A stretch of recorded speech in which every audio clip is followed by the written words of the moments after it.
everybody. Welcome to Tactical Crouch, episode number 4 with KickedTripod, Yiska, and Volamel. The order changes every week, by the way. If you guys haven't noticed, Yiska, Joe, I work really hard on... You do? Like changing... No, let me finish my sentence. I work really hard on changing the order that all of our names show up everywhere. It's like really? Sometimes Yiska's first, sometimes I'm first, sometimes you're first. It just changes. Equal representation, man. Yeah, like it's our show. I do all the work, but it's our show. Just kidding. I mean, you're not wrong. You're not wrong. All right. All of this, all like everything, like show, like notes, like we're most of the time when it comes to story meetings, me and Yiska are like, yeah, I mean, we could talk about that. And Kick's like, okay, no, but like, what are we gonna talk about? Like, what specifically are we gonna talk about? And we're just like, I don't know, like whatever you want, man. Like we could. Joe, so the first time I think we after we decided on the name, we're like, all right, let's decide on the format. I think the first response Joe gave was format ? Yeah, I was like, we were just gonna talk about stuff. Let's just talk about stuff. And I'm like, yeah, I'm not smart enough for just talking. We need a plan, some sort of plan. We can go wherever we want. I just want a plan. Thank you for tuning in for episode 4. It's been amazing that we've had 4 episodes already, and you guys are still here. So thank you for being here. By the way, if you are here, or you're listening or wherever, and you're like, I don't want to just listen to it on the platform that I'm currently listening or watching it on, it is everywhere. iTunes, Google Podcasts, Spotify, Stitcher, YouTube, Twitch VODs. It is everywhere. Just search for Overwatch League Daily or Tactical Crouch. You should be able to find it by Tactical Crouch by now, because we've had enough episodes that it shows up in all the search stuff. But if you're ever in doubt, just type in Overwatch League Daily, because I'm using all the feeds and all the channels for that. So, all right. On broadcast television, channel 1876, right between late night HBO and soft porn stars. Yeah, I don't want to be next to Skin Max. It's a little bit, a little bit much for me, All right. Well, here's what we've got going on for a show for you guys today. We're going to talk about boosting in Overwatch League and how Yiska got his job. And then Overwatch League Atlantic Division you got preview. A job? Yeah, he's a booster. Yiska's a booster. Definitely. He's a monk booster in World of Warcraft, except that he doesn't know where Rising Sun Kick goes in the rotation anymore. So, wow, you're just leaking all the private condos. All right. See you there. All of your World of Warcraft conversations are public, by the way. I should have said that. Those are on the record always. Every time we talk about our WoW rotations, on the record. All right. So let's start the show, though, before I get someone who's in the YouTube comments be like, show actually starts at 8:43. Boosting in Overwatch. Yiska, can you break down kind of what's been going on for us here?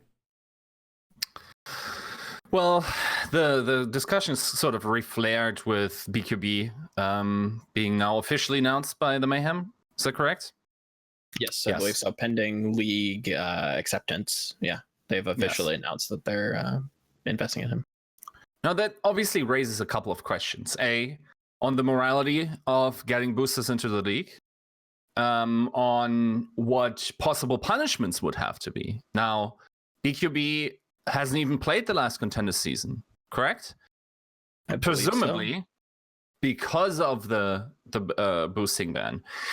Are those bans going to apply to the Overwatch League system as to say, okay, you already set out a season in contenders, and is that enough punishment to sort of get you in the Overwatch League without missing any play days, right?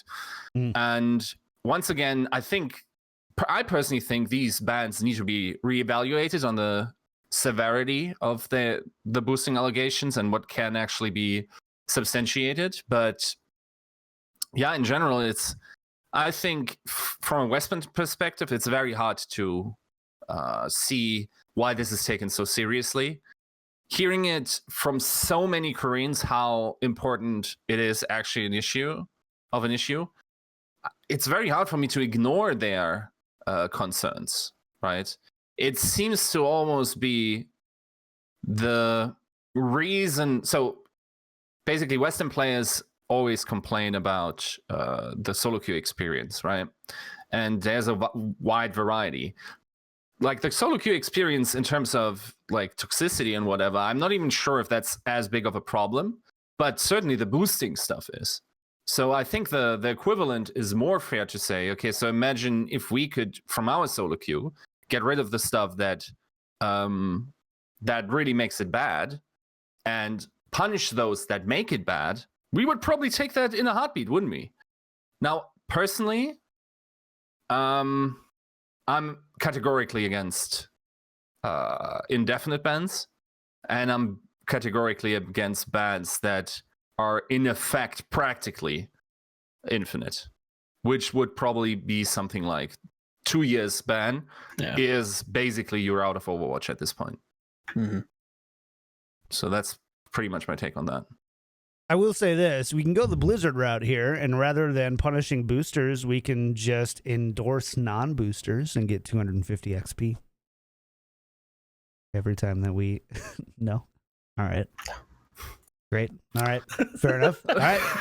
This has been Tactical Crouch, episode 4, guys. Thank you so much for being here. We'll be here all week. Yeah, we'll see you later. All right.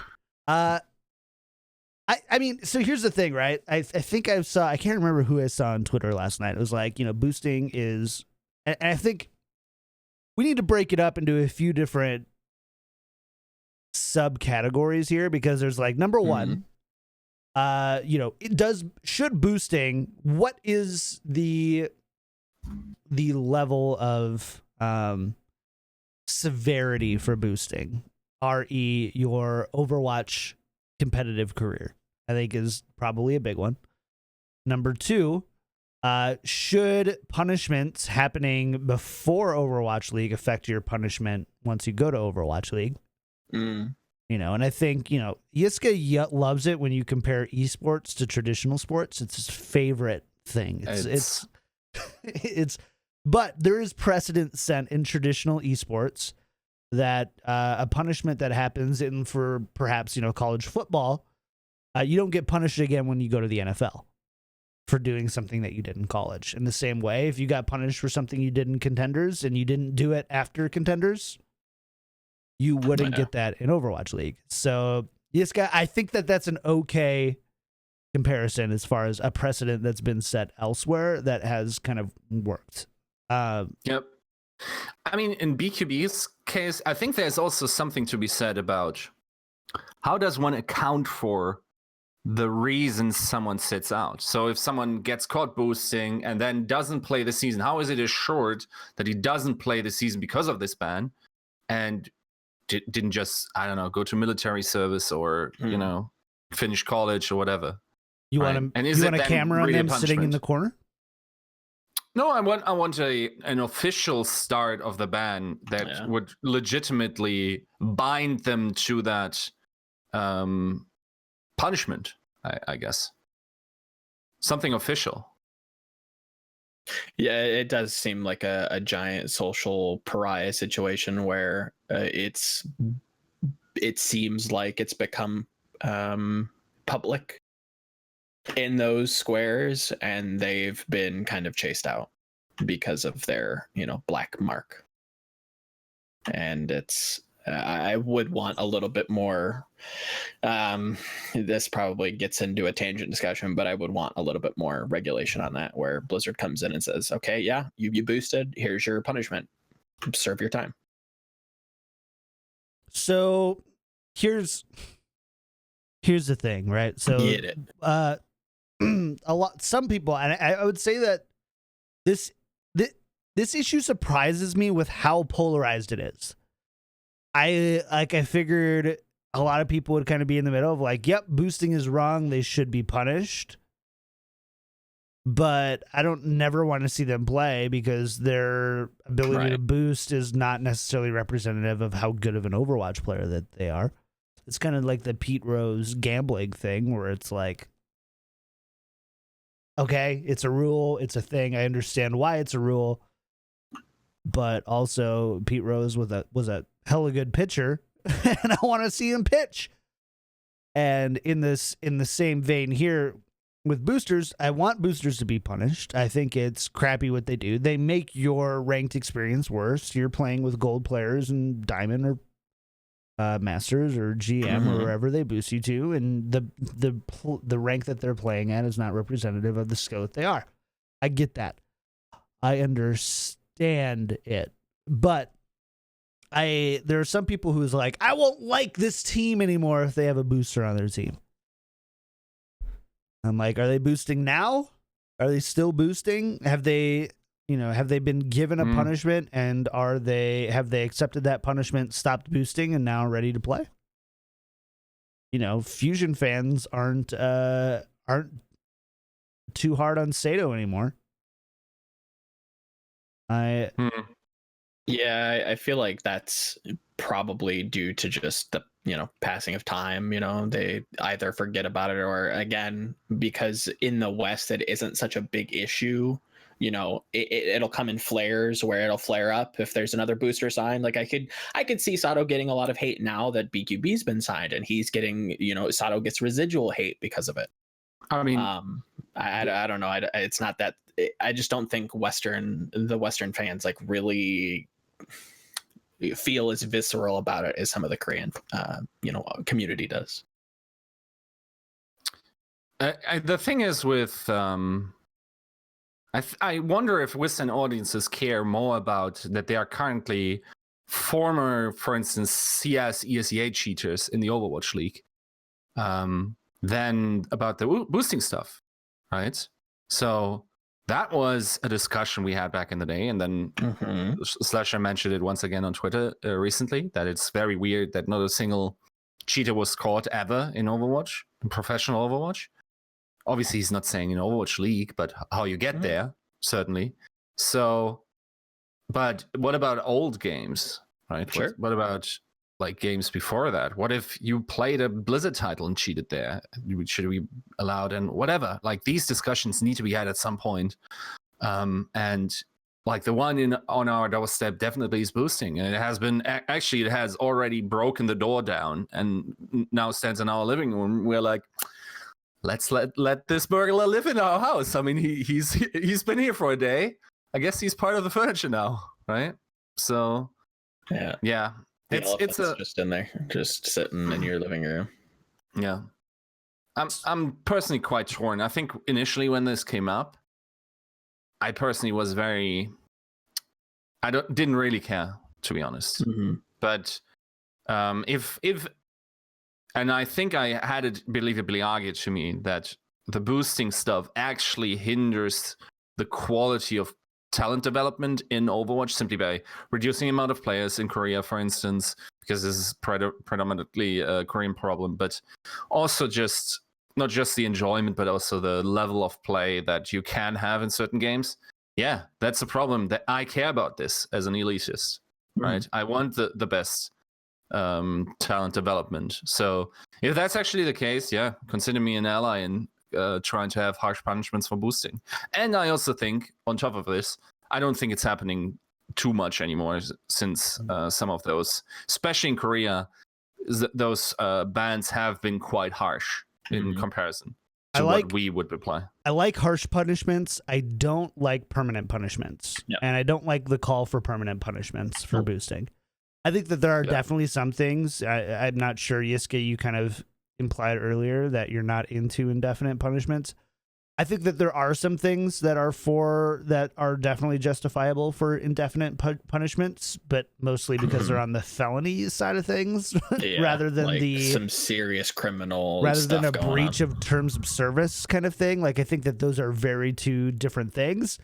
But I don't. Like with Sato, I don't like not seeing Sato because he boosted back in the day. And, any tier 2 Overwatch player will tell you how difficult it is to make ends meet and how much time you have to spend playing Overwatch to do it. And if you are grinding, you're grinding ladder, you're doing your practices, you're playing in your tournaments, that extra time, how do you find a job that is flexible enough and is lucrative enough to like be a subsidy to the rest of what you're trying to do? We're all content creators. We understand what that paycheck can look like sometimes, if there even is a paycheck. I don't even think I've ever gotten a paycheck from that. I think that there should be a little bit more empathy there. At the same time, again, that doesn't mean that you get off scot-free. God, no. Yeah. It doesn't mean that there isn't a punishment there. So anyways, thank you. Sorry, go ahead. Just briefly. Also, one thing that I'm a little concerned with is, for instance, in the case of Sparkle, that's a guy who's 15 years old. I don't think the particular punishment should be the same as to someone who's already in his mid-20s. Right? So I think if what I did at 15 was consistently broadcast on social media, or if I was indeed good enough to be on a world stage, then that wouldn't look good. And I don't think many people can say that about themselves. I think there should be just sensible punishment applied based on the player background and the severity of the infraction, and then definitely there needs to be punishment. That's also a thing I have to say. I don't think it should ever go unpunished. And thankfully, this seems to be it's a small enough community between tier 2 and tier 3 or tier 2 and tier 1 Overwatch where you can deal with it on a case by case basis, and I think that's ideal. I really do. I don't like flat punishments, especially on something like this. It's something to be like flash punishments for people on flat punishments for people who jump off of maps in Overwatch competitive ladder. That's millions, 1,000,001 if you count Yiska. But on the I never do. I'm actually the hardliner. Like, I never give up. If you have a team game, yeah, me too. And there is someone that for instance, like in League of Legends, where you have to, sort of vote. So the game vote. I will never click yes. Never. It doesn't matter if 4 people are disconnected at this point. Yeah, I will never do it. I actually hate you. Next week we'll be looking for a new third host of Tactical Crouch. I don't think we can be friends anymore. If you're busy enough to suck, you're busy enough to lose, mate. That's my... Yeah. Just every time. Fair enough. If you're busy enough to suck, if you're too busy to, what was it? What was your quote there? I need that for the Twitter later. If you're busy enough to suck, you're busy enough to lose. Fair enough. All right. Let's talk about the big cheese here on the show. And that is what we have decided we want to do is we want to go through the kind of rumored signings and confirmed signings for these different expansion teams. And then we want to hear Yiska and Joe talk about how bad those choices are. Oof. That's basically all we want to do. Yeah, I think we are going to actually come to a head on some of these teams. I think so. It's gonna be really interesting. It's gonna be a lot of fun. Today we're gonna discuss, hopefully, we'll see how much time it takes. We're gonna discuss the Overwatch League Atlantic Division. Alphabetically, by the way. So if you're like, I only want to hear it about a certain thing, just know we're going alphabetically. You're welcome. YouTube watchers, you're welcome. I am an ally to finding the content you want. Atlanta. Let's talk about Atlanta. We're going to ignore their social media team and strategy right now. We're just going to ignore all social media presence. By the way, Atlanta, stop doing what you're doing on social media. If you are in the universe. If you are here, stop it. Please stand up. Stop it. If you are from this city, please stand up. Those of you who never thought we would be here. Okay, so I get like the regional activation. Like, again, the league's supposed to be like geography, centric. But I don't know. It just feels weird. Like Toronto does it too, where it's just like, hey, city near Toronto. See you out there. You're doing good. I get it, What? right? I don't. I Here's mean, a black and personally, white because I'm picture of not your there, landscape that's not actually that Exactly. great. Like I maybe it's because I'm biased because I don't live there and I'm not attached to like those teams or whatever. But like just on the outside looking, I'm just like, Imagine being me, Yeah. dude, and having that with every single person Yeah. that like thinks like, oh yeah, geolocation. I was like conceived at this place. Yeah. My mom told me how this happened here in this diner. Like, come on, man. I don't care about this at all. Like, Right. this is my humor every time someone brings like something like this Yeah, up. European. I don't know how many times I've had this discussion with like all of the Europeans in this Discord. That I'm just like, guys, it's just a Western thing. Like they're not, they don't get it. Like it's a hard line cultural thing where it's just not done in Europe. We're just patriots. I It's just think all of Europe is not true, but certainly Germany and I mean, Where is it done then? Is the UK like pretty centralized? No, the UK, yeah. Okay. Definitely the British are quite high on localization and whatever. Mhm. That's why you always see it brought up in the threats about London Spitfire, right? Like Manchester and Yeah. I get it. Anyways, Atlanta. Let's talk about the actual concrete things rather than how good their social media strategy is. Atlanta is, I would say, regarding the community reaction, I would say is probably, I would say overall, like majority of community, not necessarily people who are really ingrained in the scene, but people who, watch enough to know who these players are, but don't like dive in enough to, that's kind of the threshold here. Would say that this is probably among one of the favorite franchises as far as expansion teams go. Would you guys disagree? Seeing how they have 8 players, if there is any other additions, again, this is all just operating on rumors, so this is all unofficial information, but just seeing what they've, what info's kind of come through the cracks thus far, I think it has a potential to be good, but I don't know where that ceiling lies, and I'm erring on the side that I think it's not going to be amazing. I think like their ceiling probably lies somewhere upper middle of the pack, I'd guess. I look at this team like I looked at a lot of the Korean mixes where you have some very, very good players. Tankline, amazing. Popo and Dako. And then you've got Erster. Those are some great players, but you know exactly where a lot of their budget was spent. DeFran, again, how long, what, will where Soldier hold up? Yeah. I don't know. Like he's very talented. I wouldn't doubt that he might be able to, pick up other heroes, but we haven't seen him in what 8 to 12 months. And this is a league. It's not a weekend tournament. Me and KickedTripod had talked about that last night, and I thought it was a really poignant point that he brought up. And it's like, this is a league. You have to be willing to, the week you don't really want to play, you play anyways. Is that something that he's really that interested in? I don't know. I don't know that a lot of these kids are that interested in that, but they love the idea of the spotlight and the money and the fame.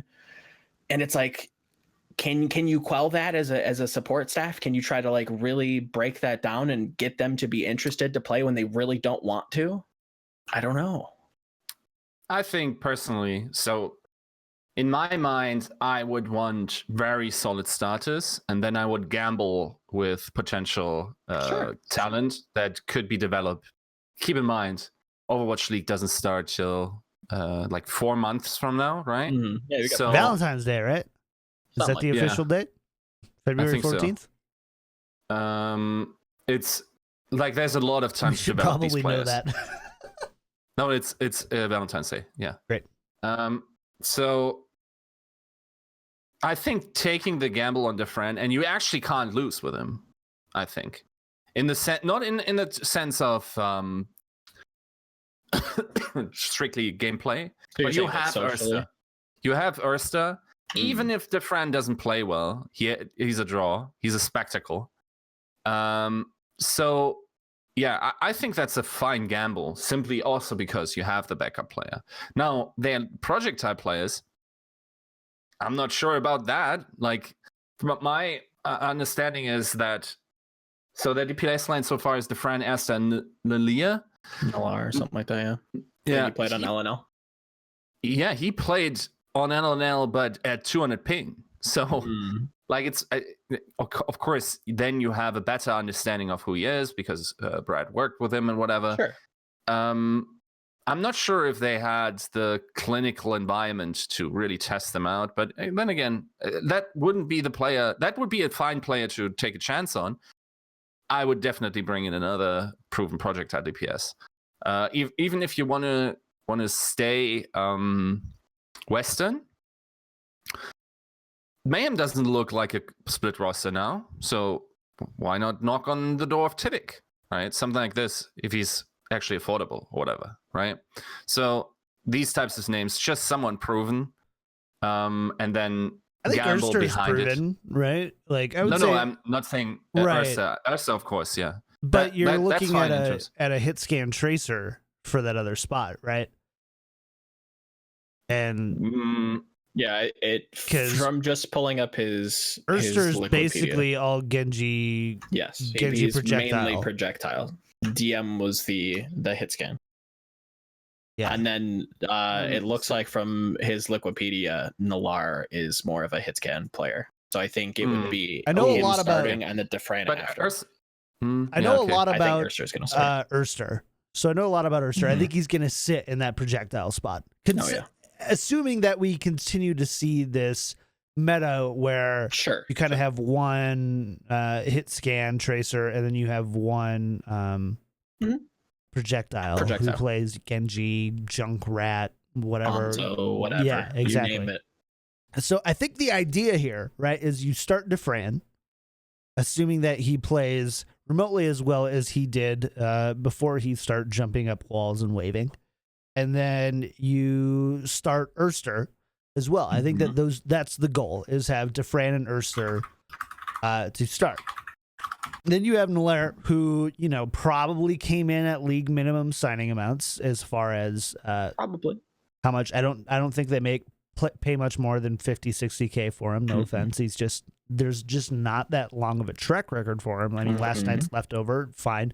He's Russian, playing on a team that you're looking at your main tanks, Pokpo and Dako, who are going to be probably Korean. I know there's some Gator fans out there. Sorry, I don't see Gators starting over Pokpo and Dako, who have been playing together for so long and who have been playing together as arguably the second or third best player in Korea. In Korea. I don't see him gelling as well as, Urster, who is himself Korean, or Defran. So Nalar, you're like, again, I think he's a great backfill, but I don't see him being one of those players that right now, if you give me this roster as is and they don't sign another hit scan DPS from Korea, I don't see him being the primary person you play. Maybe you specialize him on maps. Maybe you specialize him on heroes. See, I think towards the end of the season, I think you're correct in saying I think early on you're going to see Defran Urster, but towards the end you're going to see that pie chart start to fill up by Nalir.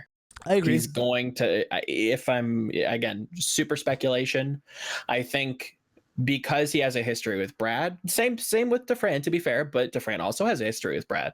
Is it as positive as we're speculating? Defran has a history, period. Exactly. So if that continues, if it kind of rears its head again, you've got the young player who's ready to work and is willing to kind of sacrifice for the team.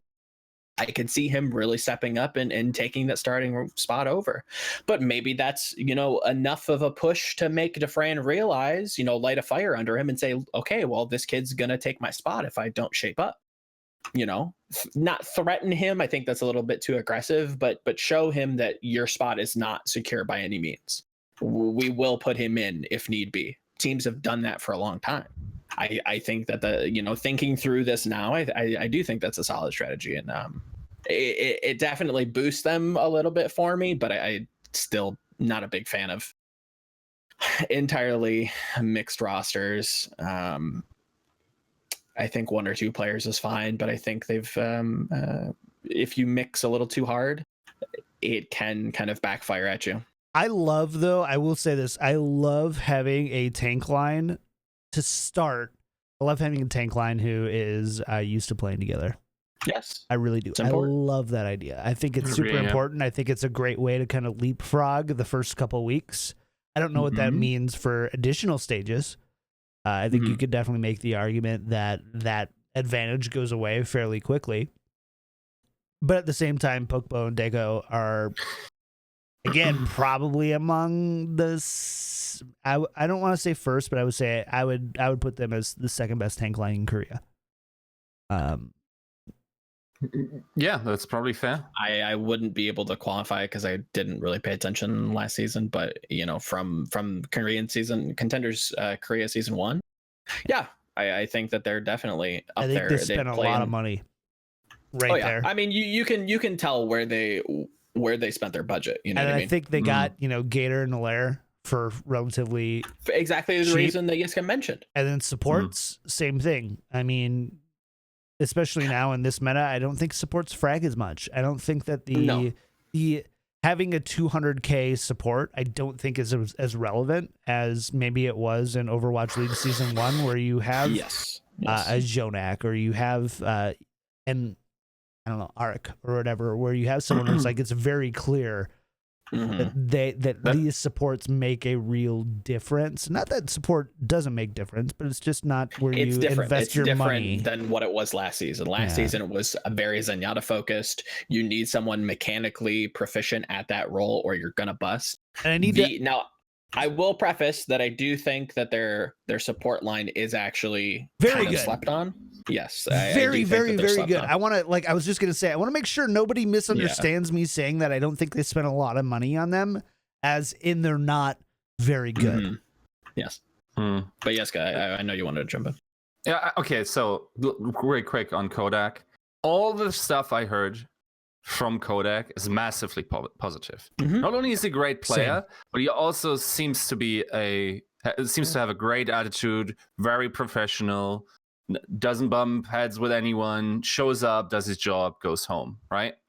And so in terms of Kodak, I wouldn't see that too much of a problem. Now, I think, yes, flex support is probably, I mean, a lot can change in probably 8 months till like the most important time in Overwatch League happens in terms of game balance. But the support role per se is actually, especially the main support, are commanding some of the highest buyouts right now. So I can tell you, Closer wasn't going over the table for chump change. That was definitely a six-figure thing right there. Definitely supports like Arc, who are bilingual and can shot call. And this is, by the way, I have to add a caveat here.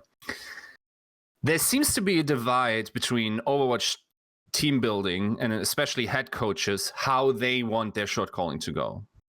And some want a lot of those resources on the main support.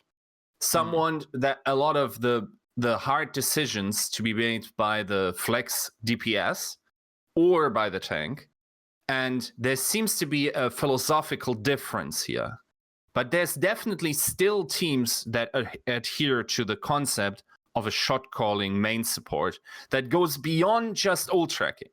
And that is also why it's very hard to sift through that information, because we as a community haven't actually figured out our language, I feel like. So when you say shot calling, what does that mean? Does that mean communicating? Does that mean target calling? Does that mean macro calling? Does that mean telling others what not to do? Like, it's so different in Overwatch that it's very hard to communicate. So there is a part of the coaching staff and the GMs who value very vocal main support players who will take about 60 to 70% of the talking space for the majority of the time, who do the creative stuff, the on-the-fly thinking stuff, right? While, of course, a lot of comms is also just, upkeep, like blah blah blah, you stole, or blah blah blah, you got a lot of charge. I almost have ult, just to reiterate that. I will use my beat for this blade or whatever. Stuff like this is obviously also in the comms, but there is a part of Overwatch League coaches that want all the other resources onto the main support. Now, this creates a huge demand for main supports who can do that, right? And keep in mind, if you have a hybrid roster, now main support that can talk two languages is huge, right? We've already seen, by the way, Bishu was never not going to be in Overwatch League simply because of that. And if he was half decent at D.Va, which he turned out to be, he was going to have a spot on an Overwatch League team. And if I remember correctly, he also had several offers.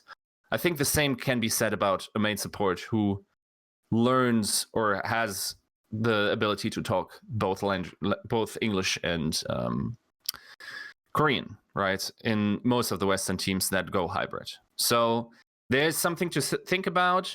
Other players that were very sought after and tried to be bought out is definitely something like a Custer, right?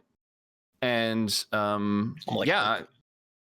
Elk is definitely someone, right? So guys like these are very sought after, but not by every team. No, that's my point. Yeah, it does seem like it is stylistically different. Can we get someone that can call from main support? It seems like that's the ideal. Yes, there are some differences, but I think those differences do either come from the head coach, and no, I think the X role should call, or we have someone in that role that can call. We've built around them, or we've structured the communication hierarchy around them. We don't need a ton of calling from anyone else because we have this invested in this role. So we're adapting to what we've been given. You're rolling with the punches. There are a lot of teams that kind of are starting to fall into that, where it's like, okay, well, we can't really get any good main supports that can call. We can get good main supports, but they're just not like there in terms of communication. So we're gonna go elsewhere. We're gonna try a main tank kind of style of calling, or we're gonna work with the main tank DPS lineup, the very like Gesture Prophet-esque, where they're both calling to try and set up dives and set up aggressive plays. So it is again a nice example of team color. So yeah, it's different. I want to zoom out for a second because I think we've done a little bit of talking about individual players and overall synergy. This is going to be the $1 million question here, where you put your money where your mouth is a little bit. And I can already hear it right now. You're both going to come up with 1 million qualifying statements, and I'm going to tell you, no, you can't do that. Okay.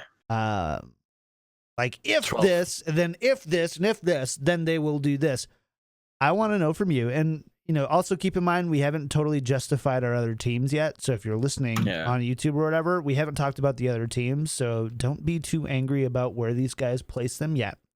I have to ask you. Number 12. I'm not going to ask for a number. Oh, really? But I am going to ask for generally, how do you think among the whole of Overwatch League, how do you feel like this Atlanta team is going to finish? And Yiska, I want to go to you first.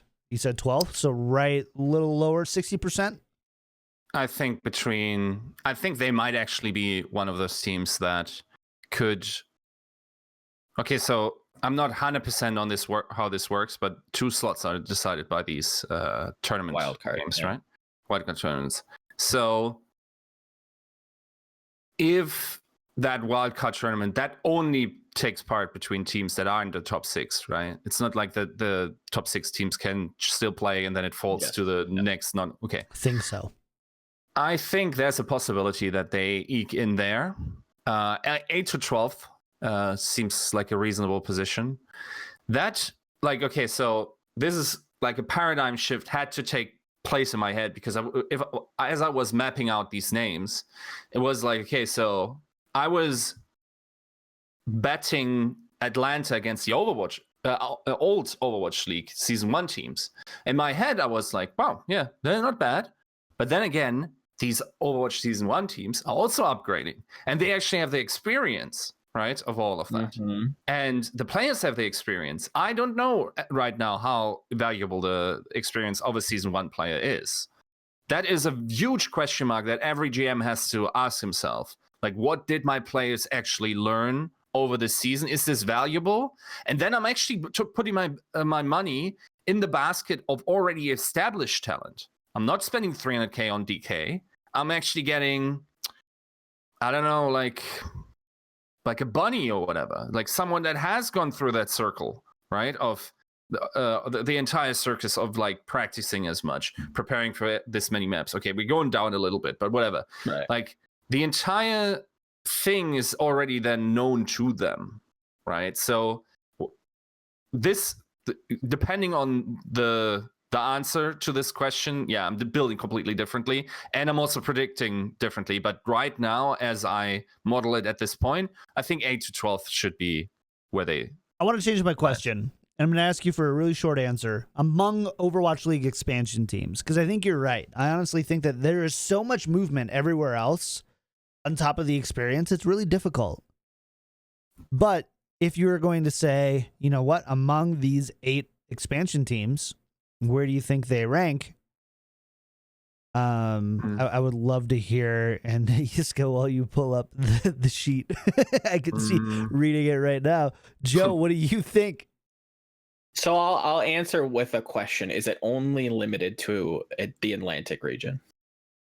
No, 1 through 8 right now. So 4 Atlantic, 4 Pacific, and also That's so hard because we have to also recognize too that most of these posts are rumors, right? They're like they're from League Boys. So given that as being the case, 1 through 8, where do you rate these guys among, expansion teams? 6th. Interesting. Okay, so 6. Yeah, that's a good answer, I think. 5 maybe. 6th. Yeah. I think if to give a more accurate, I think they could be as good as top 3, but I think they're so volatile for me that I think they're gonna bottom out. I think they could start the season blitzing through stage 1. They could go undefeated through stage 1 for me, and then they're gonna tank. That's a very real possibility for them. I'm gonna look like the idiot here. I would put them about 3rd or 4th. But I have a really low confidence rating. Exactly. In that, Same. In saying like, if you average out where they could, I would say 6 is totally good. But if you go, what is this team capable of doing with what we know now? They're totally a 3rd or 4th place. Expansion team. They scream gladiators to me, and again, they could peak really hard, but then you start to see the consistency, and they start to dribble down, and they start to really even out. Maybe they peak again, but it's that consistency that I just don't see with this roster. Yeah, I just look at and I go, Pokebo and Deco have the potential to be one of the best tank duos in the entire league, not just among teams, but what does that look like in all of a sudden you change all the variables? When you change all these variables, it's not as easy to do that. Erster, Joe, you and I nobody probably has a closer look at Erster than the people who broadcast them and got to look over VODs over and over and over again and get kind of first party information on them. Erster has potential to be one of the best DPS that has come out of a non-major region ever. Oh yeah. Then you have Defran. You have Defran, who you have a very low bar for Defran. You have an incredibly high ceiling for Defran, and you don't know where he's going to lie. And it's very clear that they spent a lot of money on Pokebo, Daco, Defran, Erster, and maybe Kodak. And then you have Gator, right? So if all of a sudden Pokebo doesn't work out, you throw Gator in there. It's not just about how good of a tank he is, but how good of a tank is he in conjunction with his counterpart, with his DPS, with his support. Same thing with Nair, right? You've got these 2 supports who are, in my opinion, quite clearly destined to be your two starters, and then you've got, Nair kind of filling in those gaps, offering support elsewhere, scrims, other things, playing situational moments. What if Dufresne doesn't work out and all of a sudden it's Nair and Erster? Yep. I can't tell you how good that team is. That drops them for me from third to sixth. Is also, that's one big caveat I also have to give, and that's also I love caveats. running in my equation of the assessment. People shouldn't overestimate the pound for pound comparison. Yes, players are very good, blah, blah, blah, blah, blah. Let's learn from Boston, all right?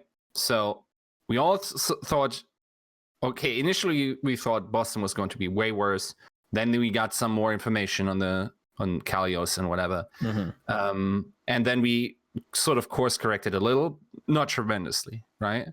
So, and then it turns out they are a playoff team. Now, what's the lesson of that? Apparently, there is a quality within coaching staffs, not just to develop talent, but also to choose, right? I don't have an intuitional feeling right now what the percentage is of, like, what the importance. Okay, I don't know right now if the Overwatch League is won before it starts. I don't know. Yeah. In terms of if teams are built correctly, like, how big is that? I would say it's not tremendously significant. I think what you do with these 4 months now, and till you're done with trials and everything, have all your pieces together, that's another month probably. So then you have 3 months till the season starts. And with the current format, once again, first stage doesn't matter that much, does it? So you have at least 4 to 5 months to get your stuff together.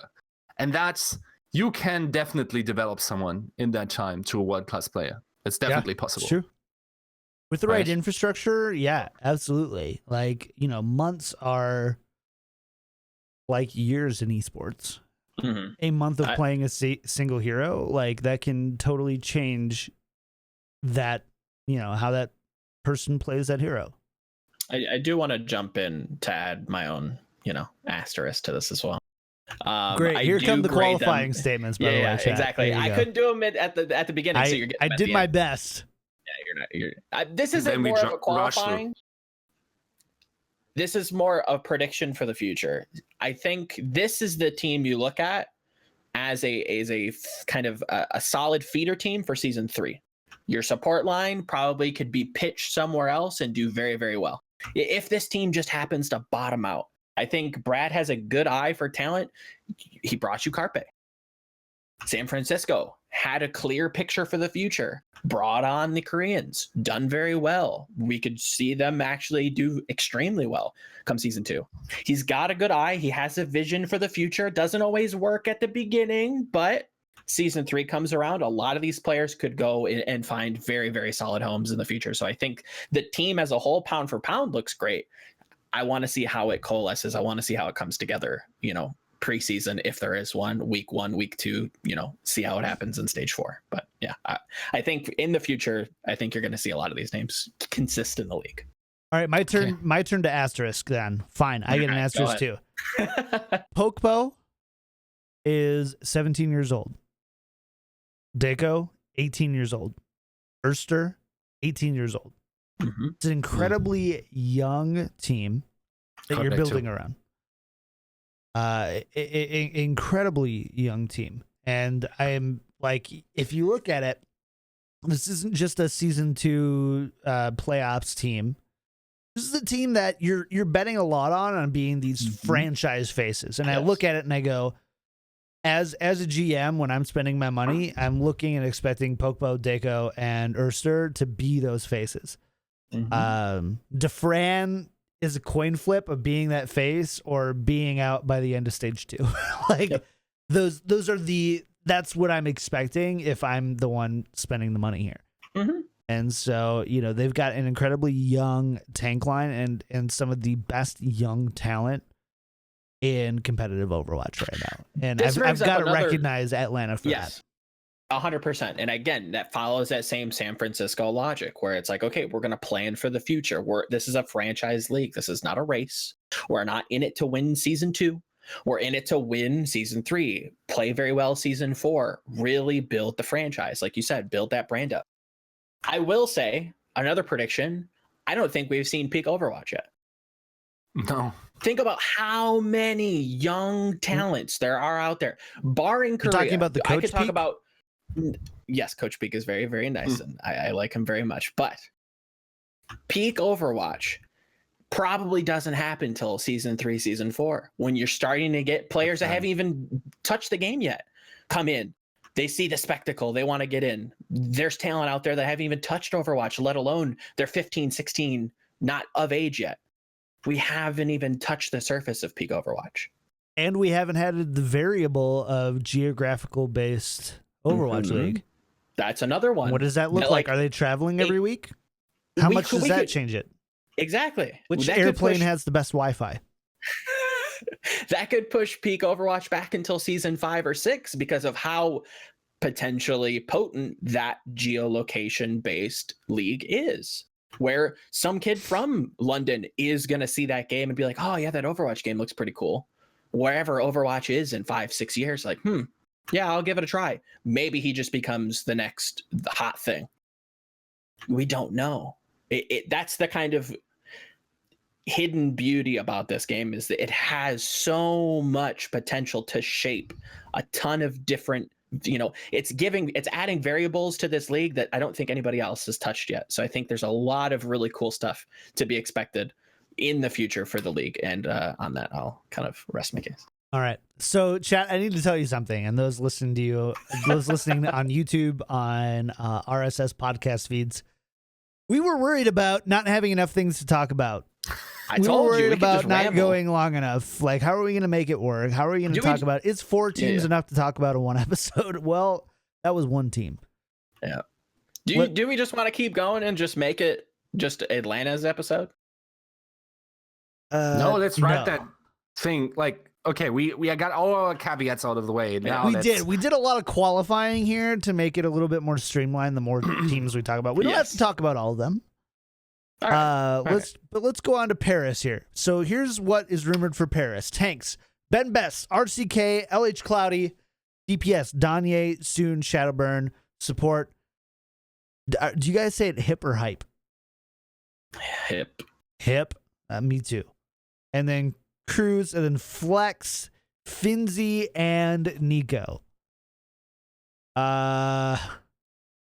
That's the rumors right now. Tis. Yiska, it's been a while since I've heard from you. Looking at this Paris roster, looking at some of the players. Number one, who do you think these key players are? Like, who, if you are the GM of Paris right now, what's the plan here?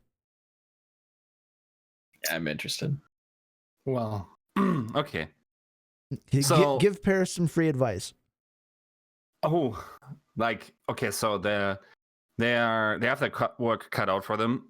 Obviously, they committed to being a Western team, or rather a European team. So let's get the good stuff out of the way first. I think Damon is one of their coaches, by the way. Yes, that's the rumored head coach of Paris. Was formerly pretty much the guy who made strategy for Valiant, is my understanding. And by that, I mean all of it. Or all macro, I would say. I think he's mad smart. And I agree. That is the only thing that keeps me from saying this is the new Shanghai Dragons. All right.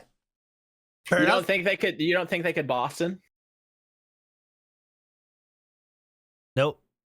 Not enough Koreans. I mean, if Damon turns out to be the next Krusty, yeah, maybe. Yeah. Maybe. Possible. Sure. Pound for pound?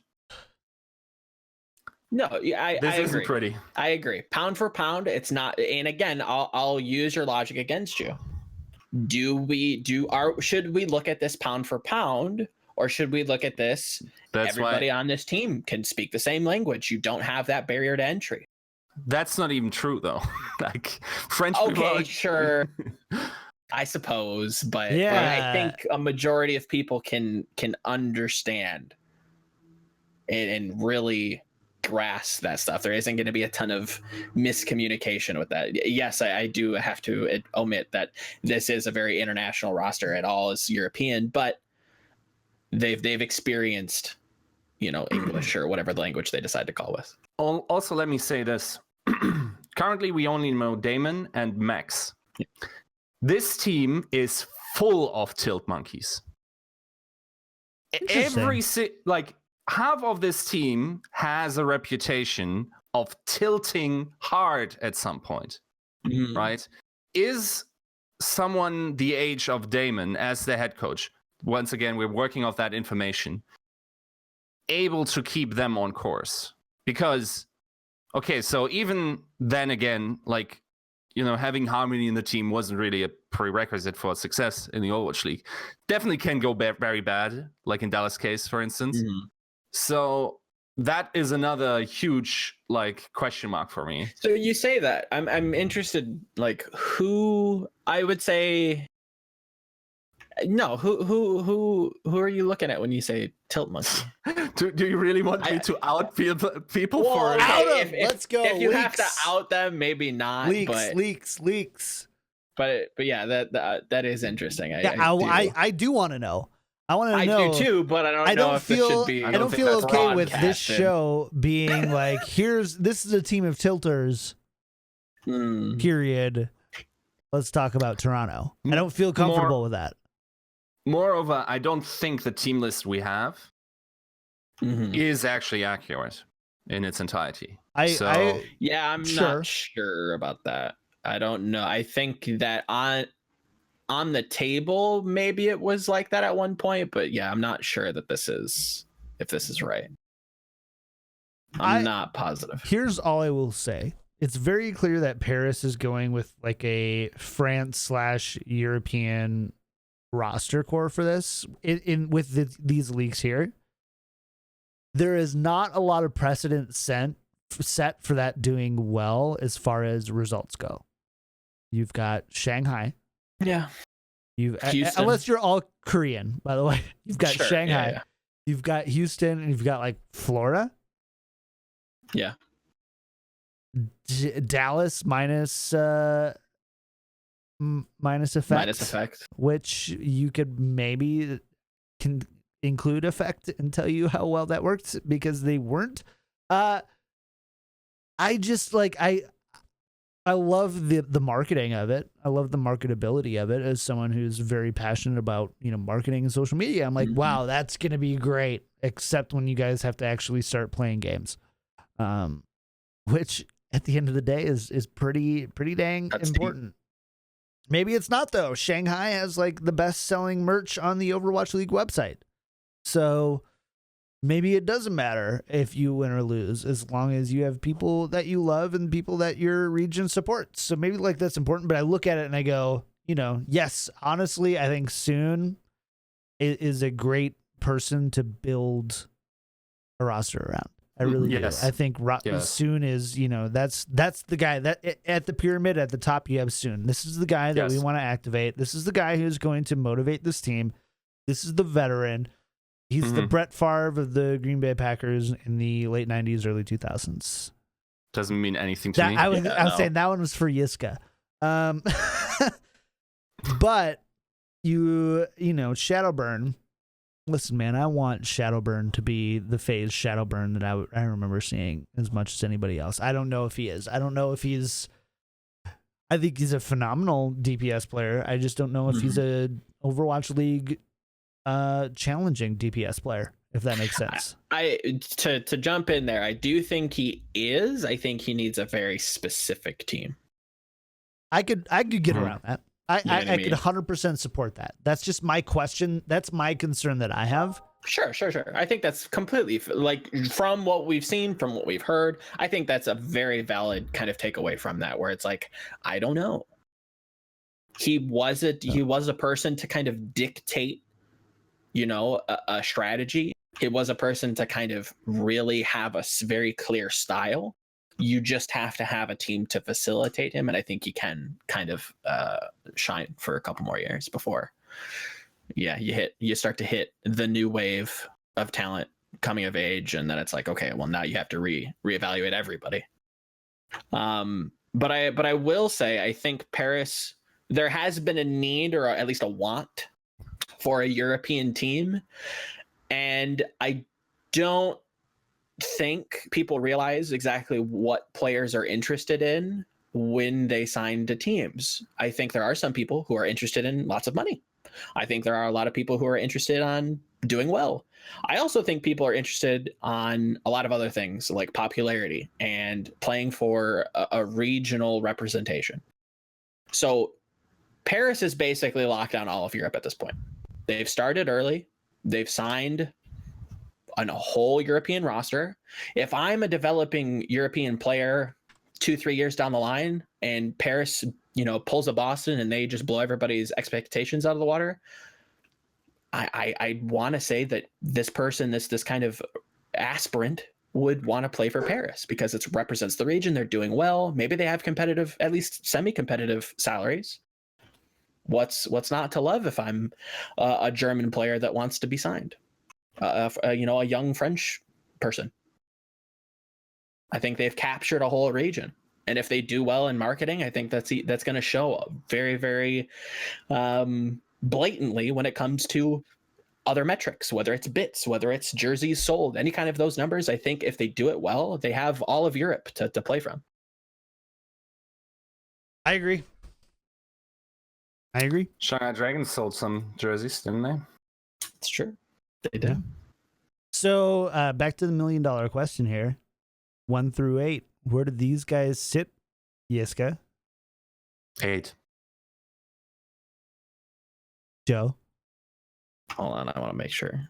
I gotta look. Do you have like a ranking spreadsheet already set up? No, but I want to look at one other team. They're not worse than DC. They're better. Sorry. Hey, is DC even in this? DC is. part? Yeah, DC would yeah. be. Yeah. Do you think that they are better than DC?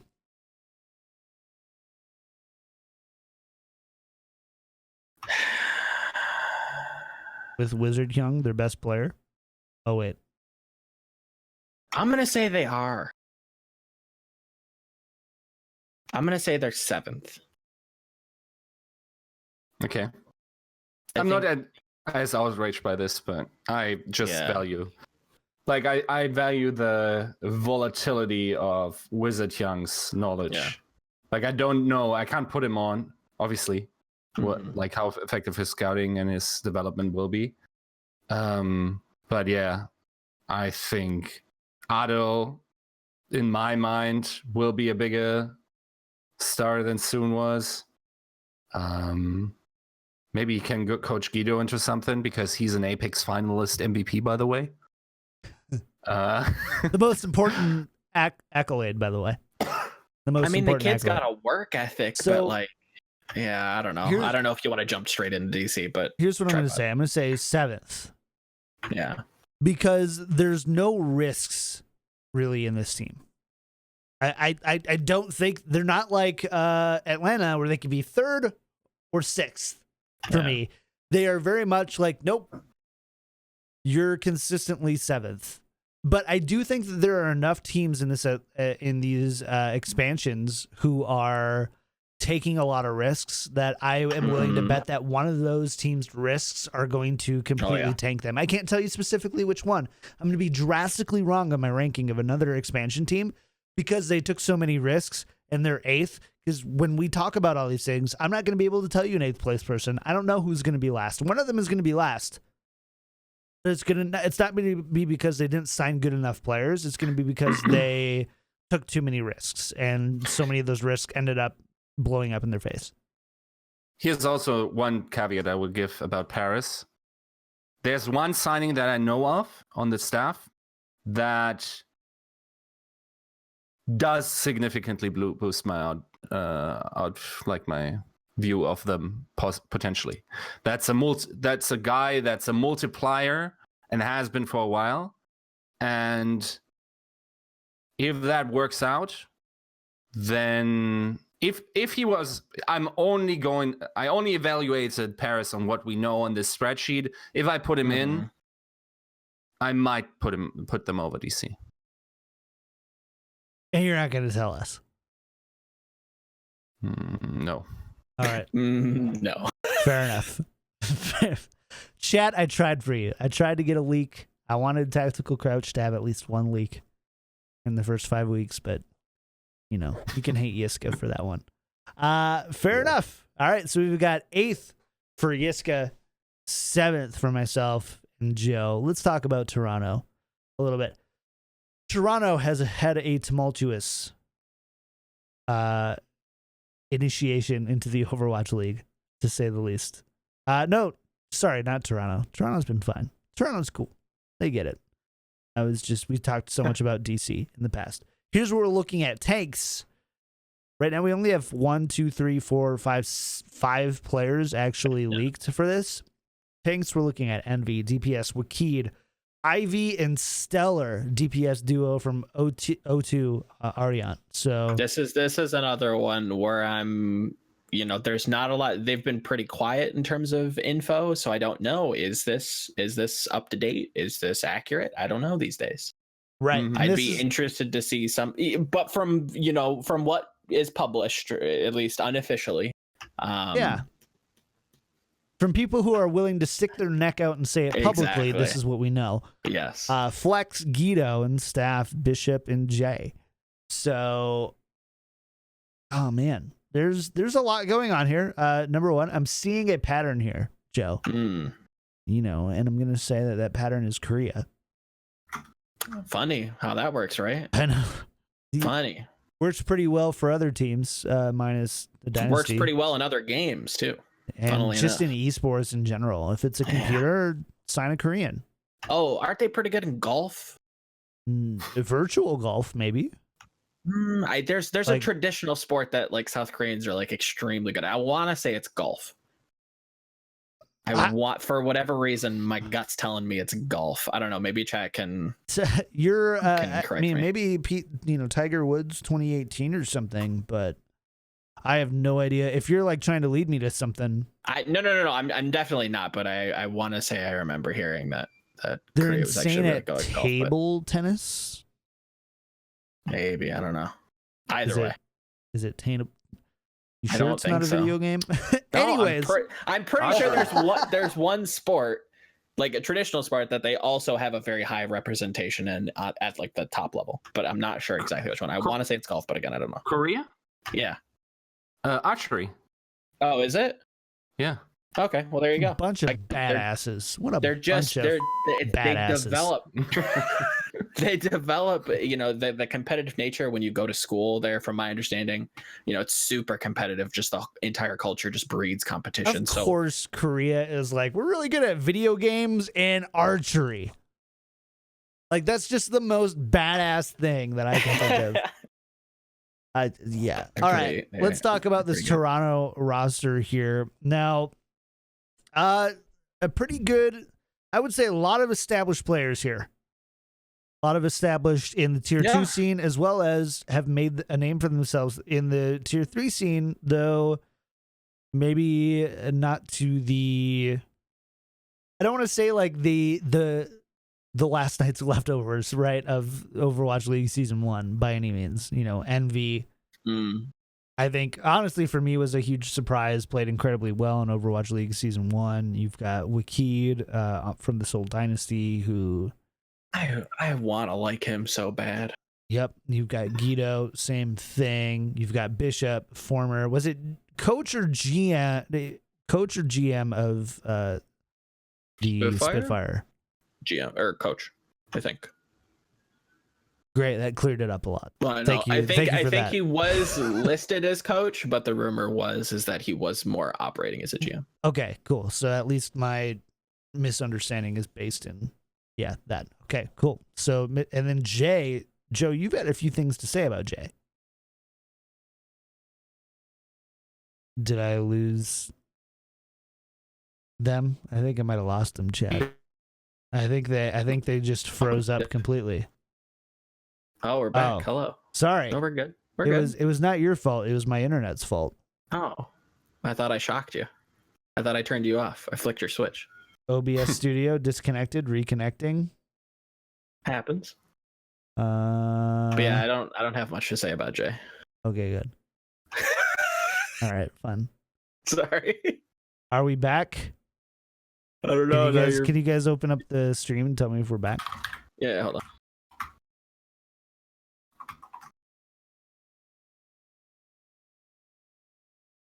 Yeah, we are.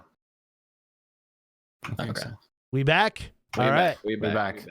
There we go. Oh, just when I thought that I was gonna have to do a lot of editing on this sorry, show. It's not your fault. It's my fault. You both cut out at the same time. OBS Studio said it was reconnecting, and Oh no! This is my Is it the internet. memory leak? No. My computer did not freeze. It did not stutter even a little bit. Huh? So So it's just OBS just being a. no, I think it was my internet connection. Oh, okay. I think it was my internet connection dropped. So I think we're good for now. So anyways, sorry, I misspoke.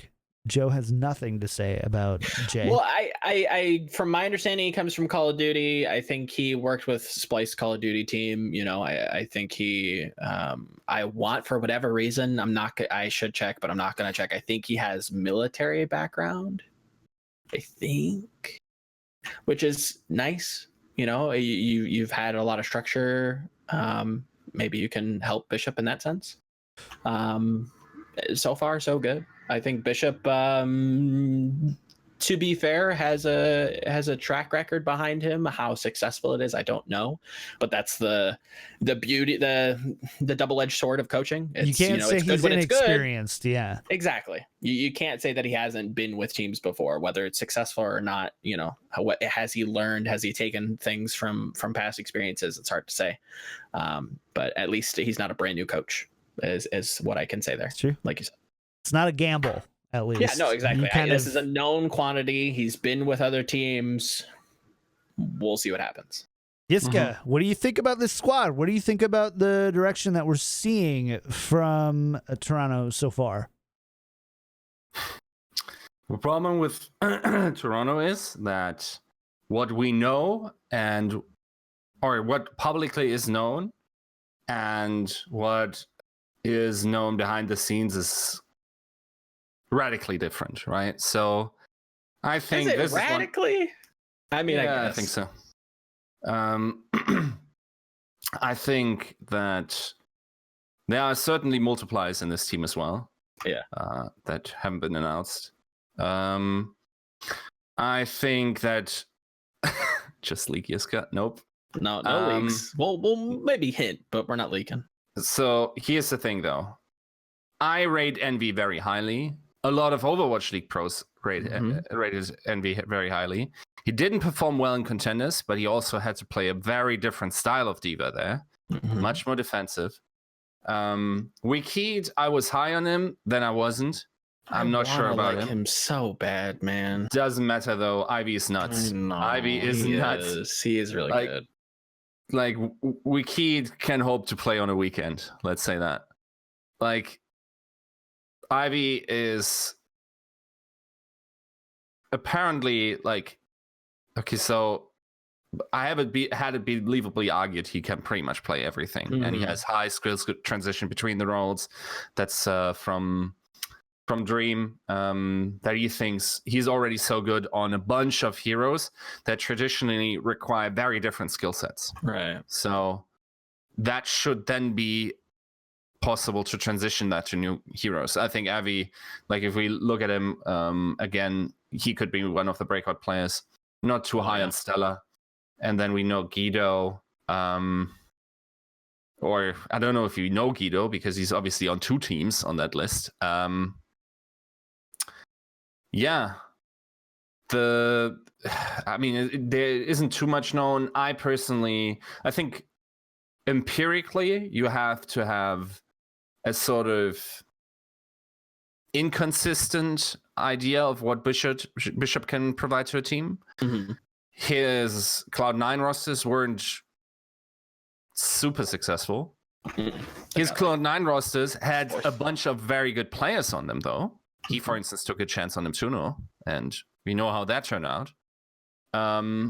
He probably also isn't solely to blame. I also don't think he was kicked. It wasn't a performance decision as far as I know. So in that regard, I don't think Bishop is damaged goods and actually has a huge opportunity to redeem himself if there is a need to redeeming, but this is sort of like a public perception thing. And yeah, based on that, yeah, it's very hard to judge them. I still, because of the multipliers, I think they... Cool. All right. Looks like the internet just dropped again. Sorry, guys.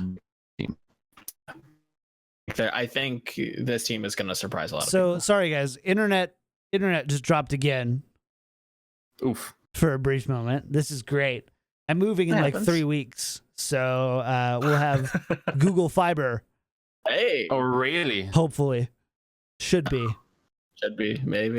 So apology again if you're listening to the video or the podcast. It makes no sense about what I'm saying right now. But sorry, Yiska, repeat your last sentence before Joe jumps in and adds. I think Toronto might be a playoff team based on the multipliers that I know of and the information we already have. Yes.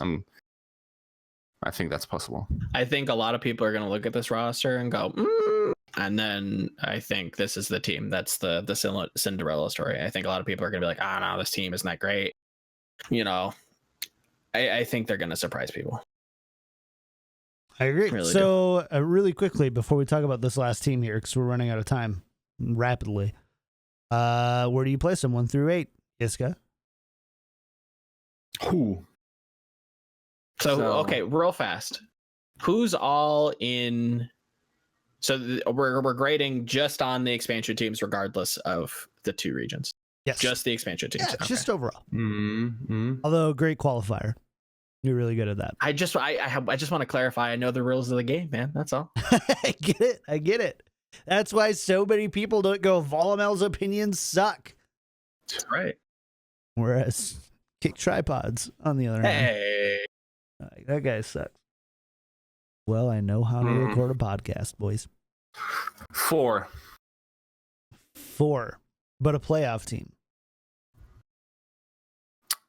Potential to be a playoff team. Yeah. I would say 8 is very possible. I have no idea if that team can peak in a tournament scenario where they have to. Really? Yeah, I think so. Joe, what do you say now that you're questioning every decision you've ever made about Toronto? I don't think I see them at 8 at all. You think higher? Yeah, I think their floor is a lot higher. I'll say anywhere. Can I give a spectrum, or is that a cop out? It's a cop out, but you can still give All a spectrum.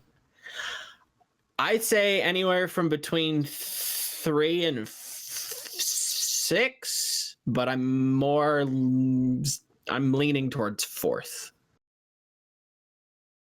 If we do ranges, then I'm saying 6 to 8. Really? Yeah. Wow. Dude, like a bunch of these Somebody other teams clip that that. are coming. Somebody clip that just so at the end of season 2 we've got that. Yeah. Thank you. We have people to show. I mean, keep in mind, Runaways on the table. I'm not high on them. Do you think they're going to? You at this I'm point can higher on say their they're probably jerseys. going to. I'm not high on. If the rumors are true, I'm not high on them, man. I know how fun it is to like speculate the winners of Apex being better than like everyone in Overwatch League ever, but I don't agree with it. To be fair, so far from what we know, a lot of this talent is Korean contenders talent as well. It's mixed together. It could potentially be better. I look at Runaway.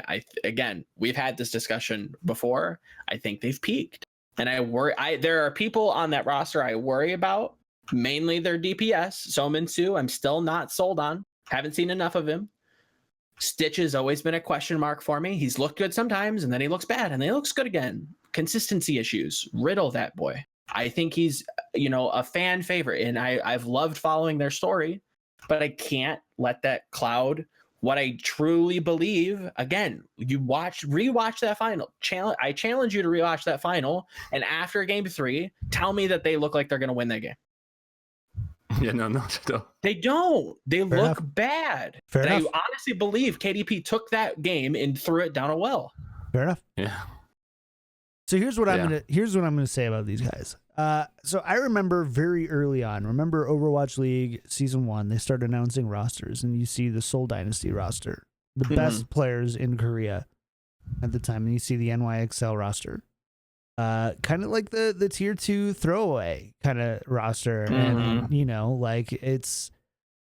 I don't want to sleep on this team because it has the feeling of me of a very much like NYXL throwaway.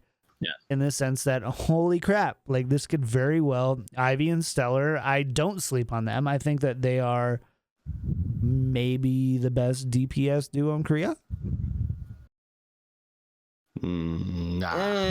I wouldn't. I don't know Okay, if I'd fair say enough. that, but I don't. But to be fair, I think Yiska probably be the authority here to argue with, because I did not pay attention at season 2. Of I Contenders. didn't get to see everyone, but just every time I always looked at it, I was like, that's a really good quality team. I've heard very, very good things about Ivy. Stellar, don't know about. Less than I don't know. Stella. I probably so I'm also a person I'm also a person who Lackluster. favors synergy probably too much. I probably overvalue synergy, and I go, cool, you've got two people coming from the same squad working together for a long time. Boom, immediately that's up 2 spots. I probably overfavor it, so I apologize in advance. So okay, but I'm a believer in that DPS lineup. I don't know why Envy wouldn't be amazing in season 2. I think Joe froze, so that'll be cool. Am I? Am I frozen? Your audio's fine. Your video's froze. Reset it really quick. Yeah. So I don't know. Like I personally see this as being as a 2 or 3 team. And That's fine. And this is gonna be my quote unquote controversial pick, is I see more NYXL than I see anything else, and I don't want to make that same mistake again. And maybe I'm over analyzing, over favoring that. I think you're also both underrating how good the teams from last season will be. So one team I definitely don't think We're not will talking be as about last good is- season though. We're just talking about through it. I'm saying, like, if you say they are third, then that means they have to be better than NYXL, Philly, and London. I don't see that. No. He's saying no. within the 8 expansion teams. Yeah, okay. They're the third best expansion team. He's saying he's the third, and I'm Okay. saying the 4th, and you're saying between 6 to 8. Oh, sorry. Then I was confused. I was saying 6 to 8 in the final season. Aha. And they Okay, have- so because I already So you're answered putting them, like, first or beforehand that I second? thought- in terms of expansion teams, where would you put them? so okay, what I said when we did this for 2 when we other talked teams before this. yeah. If you actually had a recollection of the discussion we had, and I'm glad this is all recorded because I know I'm on point on this. Oh, yeah. I already said that, like, I already said my position. I think they are in the teams. I said they are 4th Okay. Maybe within the expansion teams. Sure. Okay. And then we talked about the final season standing, Okay. and I We're- said, And you're all- saying- we would okay, so you're finally land, and I fourth- said 8th to 6th. Yes. 6th to Okay. 8th in the Overwatch Yeah, overall okay, that's Overwatch fair League then. season 2 final. Okay. Okay. So Yeah. you think that there are going to be 3 teams above Toronto? So you think that there Yeah. in total I think are that's going fair. to be at least 4 expansion teams in the playoffs in Overwatch League season 2? Because that's kind of what you're implying here. Yeah, I mean, okay, Not necessarily. I 'cause you've got said the that wild they card. have play on. Yeah, I said they have playoff potential. That's why I said 8th. I think a bunch of these teams will land 6, 7 is about there. That I think that the expansion teams, especially when they're coming together over the season. But yeah, I don't see how they're worse than Huangzhou. I don't see them being worse than. Well, they're probably better than the Chinese team, so better than. Was it Chengdu? Yeah, Chengdu. I guess they're then third, right? Like, Okay. Am I miscounting? No. This is No. Here's one thing I can say that's good about this is that these teams are at least doing enough competitively to where it's very, there's a lot of, there's no obvious number one. And I guess there's probably an obvious number 1 and obvious number 8 maybe, but there's no obvious number 2 through 7, which is good, right? That means that overall we should see some competitive expansion teams. Is it an obvious number 1? I don't think so, but I just wanted to hedge my bet. Because I knew as soon as I said there's no obvious number 1, there's a 50-50 of one of you raising your finger and telling me that there was an obvious number 1. So I don't think. Do you think there's an obvious number 1, Yiska? I don't think so. I don't think so. Yeah, I don't think so. I think there's like some very competitive like top 4 teams. Sure. I think Toronto fringes that pack, but I think that there's a few teams that I'm just like, God, that team looks stacked. Yeah, fair enough. All right, we're gonna go through this last one really quick. Okay. Washington D.C. Janice confirmed DPS. Corey, Ado, and Stratus supports Phasix and Hyonu. And I think that's how you pronounce it. And Flex is Guido, who you may notice we just discussed as being a rumor for Flex for Toronto. So keep that in mind. We don't really know where he's going, but he's probably going somewhere. Given that, is this, I mean, Yiska, tell me where you think this the direction of this team goes. And this is a team that has been plagued, by the way, by a lot of we'll just call them speed bumps, obstacles, and sure. As far as getting together a coaching staff, developing good PR regarding how they're signing their players and their coaches, and budgetary issues. There's been a lot going on there. Given all that, though, what do you think of the overall direction of the players and staff that we've seen from DC so far? Okay. The question I have with this team is can a hybrid roster, especially with NA players, play perfect Overwatch? What do I mean by this? Okay, so Wizard Young, obviously formerly part of NYXL, then went quit the NYXL. By the way, wasn't head coach. That was Pavane, or however you pronounce that name. Sure.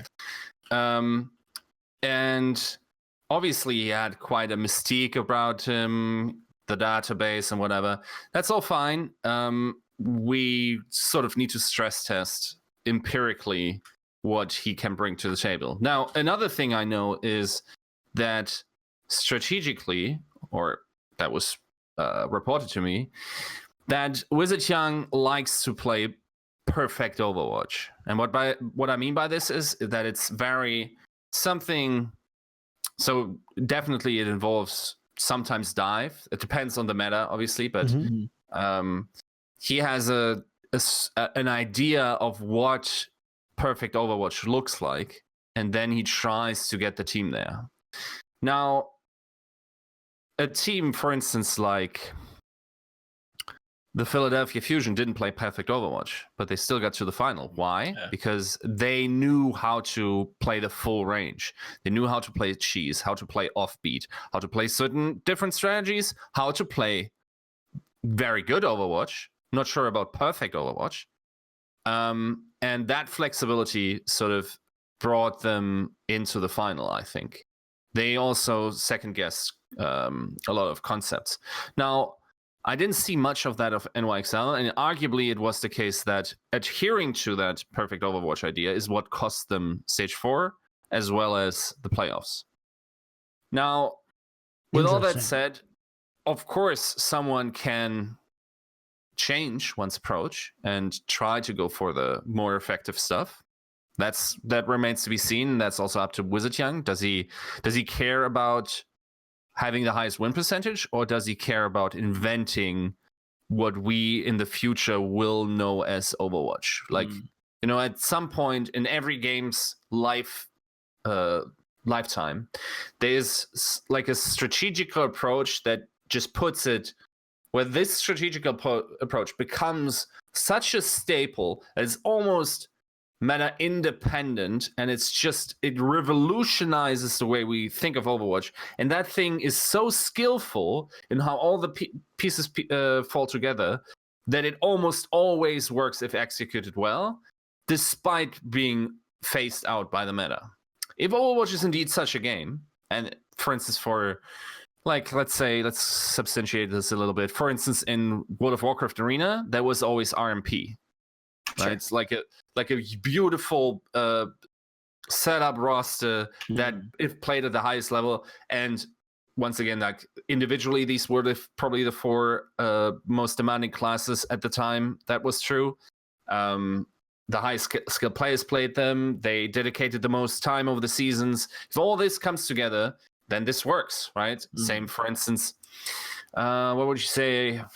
I think Bisu back in Brood War, I mean, his title is the Revolutionist. He developed a brand new way to play PvZ where he would, I want to say, he was big on Reaver drops. I won't get into that. It's a strategy, but he was big on like Corsair DT to harass the Zerg and really kind of keep them down, keep them forced back, stop the map control that was so dominant. If I'm to understand this correctly, maybe somebody who's a little bit more well read in terms of Brood War could do that, but like lane swapping in League, it was so strange to the eye.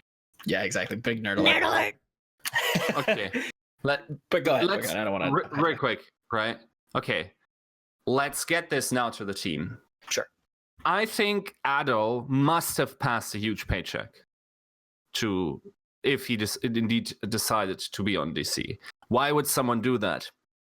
Probably to be the star player on a team that has a lot of potential and under a great coach, potentially great coach. We don't know yet. Sure. So I can definitely see Ado being a star player, a top 5 player for a playoff team.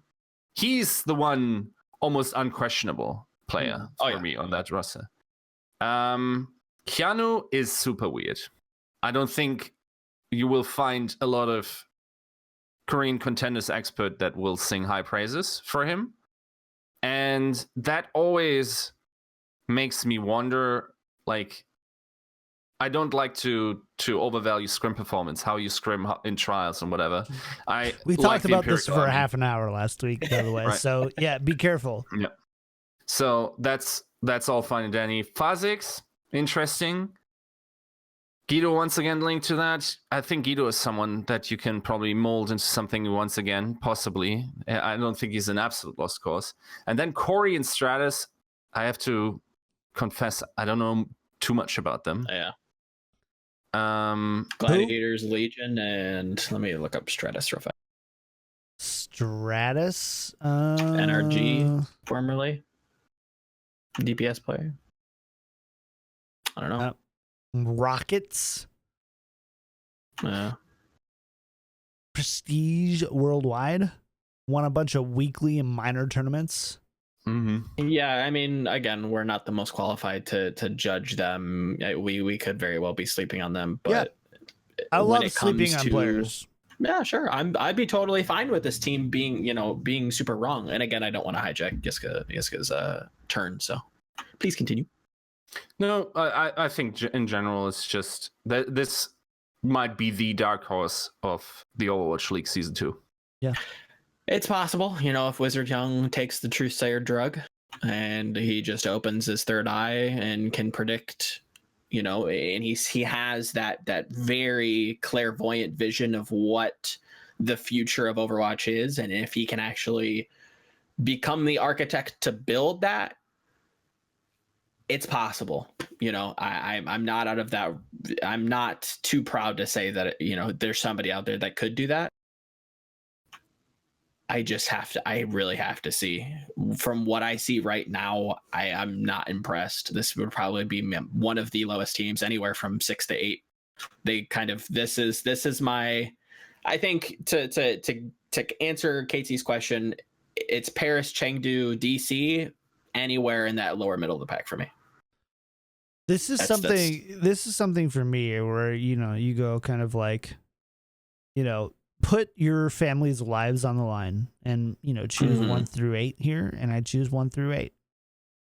Like I honestly can't. This is easily a team that I think Colder is saying in chat here. It's like they could be the Boston of season 2 in the sense that they could, holy crap, could this team come up and surprise you, and you can totally play Moneyball with this team. At the same time, I'm going to create a straw man here. Name me 3 Americans and 3 Koreans who have done well in competitive esports on the same team, and you'll find 0. Like, I don't know how great that is of a. To be fair, I think Janice speaks a lot of English, right? Yeah, I think he's at least conversational. Yeah. So giving the thoughts, you know, giving that, like, I'm not, this is like a TBD. Yeah. Like, let's just do 1 through 7 and a TBD on this one for me, because I just am really not ready to say. And I want to love watching. I have a few personal bias. Number 1, I want to love DC. I really do. I also, you know, really, no, 6 through 8. Never mind. I don't. Nope, 6 through 8. Okay. This is how easily I am swayed. How easily on this you're one. swayed. Like, somebody give me $5 and I'll tell you that this will be the number 1 team. Yeah, right. Where will they land in the season? Sub right now, twitch.tv. Seasonal? 15. That's another one. It could be anywhere from 2 to 19. No. I'm just kidding. Don't worry. I'm just kidding. I'd say like 6 to 15. I think so much better, by the way. I know it narrows the gap, but it explains like the volatility question. It's like, I don't see how this team comes together. I worry that there's no way and again, this is only what, 6 players, 7 players unofficially announced. What does the rest of the roster look like? I really think the language barrier, it limits teams. It does. I'm sorry. Like, you can work through it. I am fully on board with working through a language barrier, but at a certain point, you're going to hit a threshold of how far the team can progress. Here's where we bring in the qualifiers. Again, I just need to remind everyone. Number 1, these are almost all rumors. Janice is confirmed. Yeah. But almost every single player that we discussed are rumors by people who leak, but have a pretty good track record. Pretty good. We need stuff to talk about. You're welcome for entertaining you on this Monday afternoon with leaks on a league that doesn't start until February. We can just not start until February if you want, or we can talk about it now, but it's going to be a lot of speculation. Yeah. So by the way, nobody at me when the Overwatch League is done and the final settings are, and you're like, a year ago you said no promises, by the way. Actually, I'm going to go ahead and say yes. At us. Yeah, please at me. Mainly Yiska. Just at Yiska. Because you all should be adding me in the first place, because I was the first person to say the flood was nuts. Look at his Wikipedia page and tell me how many articles I've written. Here's the thing, though, chat. Here is the deal, though. If we are right, you also have to add us. Yeah, exactly. And call us the prophets of Overwatch. No, don't add me either. No. I'm a monkey here. No. I don't have any idea what I'm talking about. I don't want to be added for something like this. This is nuts. 41 of 48. How many Twitter videos are you going to post? 45. All right. That'll be the clip for Twitter next week. Thank you. Don't at me. I'm a monkey. That's all I want people to see on Twitter this week. But this is speculation. This is fun conversation. Yes. This is taking a look at what we know about individual players. This is recording all the conversations we have behind closed doors, anyways. True. We're just saying what y'all are thinking. Just trying to get YouTube views from it. Well, I mean, come on now. No, I think there's value in just putting the temperature, like what's the thing called? Give me the English word that you put like in a thermometer. Thermometer. Yeah, thermometer to check like, is the roast nice? Yeah, okay, this roast is a little bit nicer than this one right now. And then when we get it out of the oven, then we can see it's burnt. Do you ever put the thermometer, Joe, in a roast before it's been put in the oven? And then during the oven, when we take it out. Oh, he's testing the temperature to make sure it's done. Do you call it nice? Is nice a word that we use? I go. That's nice. Nice. That's a nice. A nice turkey. Fair enough. So, just to recap here for a second. In Italian Thanksgiving. Atlanta. Middle of the pack? Is that where we put them? Middle of the pack? Volatilely middle of the pack, yeah. Paris. Bottom. Lower middle. 6 to 8. Yes. Toronto. 1 to 8. Yeah. Volatilely upper middle of the pack. Yep. Washington, D.C. Lower. Good luck next season. Maybe. We'll be rooting for you no matter what. Depends. Volatility. Yeah, exactly. Could be explosive. Again, speculation. From what we know, lower. I have to apologize to everybody in chat and people on Twitter who sent us questions that we're not going to be able to answer on this show. We'll do closing. We'll do after hours. We're gonna do a post show. Yeah, we'll do and talk about these a little bit. We don't have anything to do. This is what we do in our lives. Calm down, chat. We got a whole nother week. Yeah, next week we'll get the rest of the Atlantic. This is not teams. the final episode. You think we're done? Come on. This is not the final episode. We've got 4 months until Overwatch League even starts. And once the Overwatch League starts, man, this show's going to be lit. We'll probably do this again. A week before. This show is going to be lit. But so I apologize. If you do not let the fact that we didn't answer a whole lot of questions during this show deter you from sending us questions. Yeah, don't. For the show. Once I get off the show, I'm sure if I do have questions, Banter Life, thank you for the continuous questions. I know we didn't answer a whole lot of them. Thank you for doing that, though, anyway. I really appreciate it. I want to go through and answer as many of your questions as possible. Yes. It's just not going to happen today. Yeah, it's just not going to happen during the episode. Yes. Thank you guys for doing that.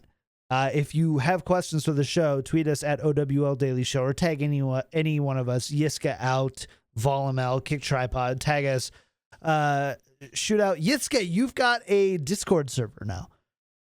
It does. That's like the new hotspot. It is. That's where all the babes are. Names in there. If the babes are smart people in Overwatch, that's where all the babes are. So make sure to. I love the face he's making right now. He's like, okay, all right. Yeah. All right. As far as I'm concerned, all these people are just very sophisticated code. Oh my. We did. I'd like to keep it that way. Yeah. Entertain me, please. Fair enough. But yeah, so there's lots of places to get in contact with us. We're not shy. So tell us topics you want us to discuss, questions you have. We will do our best. I promise you we're doing our best to answer those questions. Just sometimes the big topics outweigh those questions in the moment. But we get to them. We get them. It's also like we are just so stuck in the moment, right? Yeah. This is a determinism, boys, right? Should I finish it off with a limerick? Please. By Maurice E. Hare? Yes. Okay. Maurice E. Hare. There was a young man who said, damn, it is dawned upon me that I am a creature that moves in predestinate grooves. I'm not even a bus, I'm a tram. And that's why we can't help it. Alrighty, boys, that's the show. Thanks for coming.